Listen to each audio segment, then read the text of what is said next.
Désolé, sorry. Merci, Madame la Présidente. Vous avez rappelé au début de votre propos l'importance du FEDER et du Fonds de cohésion dans le développement de nos territoires et singulièrement dans les régions insulaires. En cela, le rapport me paraît très important. Je tiens d'ailleurs à remercier Monsieur le rapporteur pour la qualité de son travail. Le rapport est très pertinent. Il contribue en effet à régionaliser, à flexibiliser et en définitive à permettre une plus grande efficacité des fonds concernés. Je soutiens également ces propositions consistant à redéfinir la concentration thématique, on l'a rappelé tout à l'heure, au niveau régional. Ceci nous permettra de continuer à promouvoir la cohésion économique, sociale et territoriale au plus près des besoins de nos régions et nous prémunira surtout contre toute centralisation excessive.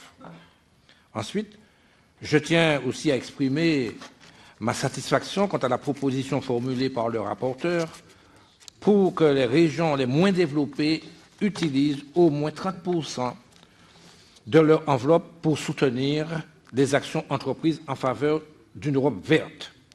Cela permettra notamment aux régions ultrapériphériques particulièrement vulnérables face aux catastrophes naturelles de renforcer leur résilience et leur capacité de prévention et de gestion des risques.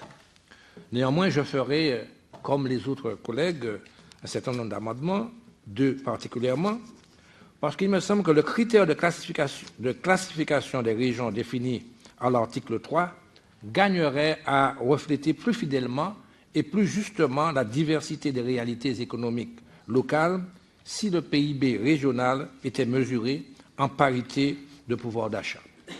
Et le deuxième, afin d'examiner les effets positifs de la politique et concrets de la politique de cohésion, notamment dans les RUP, l'article 11 de la proposition de règlement devrait, me semble-t-il, autoriser le financement des dispositifs de continuité territoriale, outils indispensables pour favoriser la mobilité des Européens vivant dans les territoires d'outre-mer, désenclaver les territoires ultramarins et concourir au renforcement de l'identité européenne.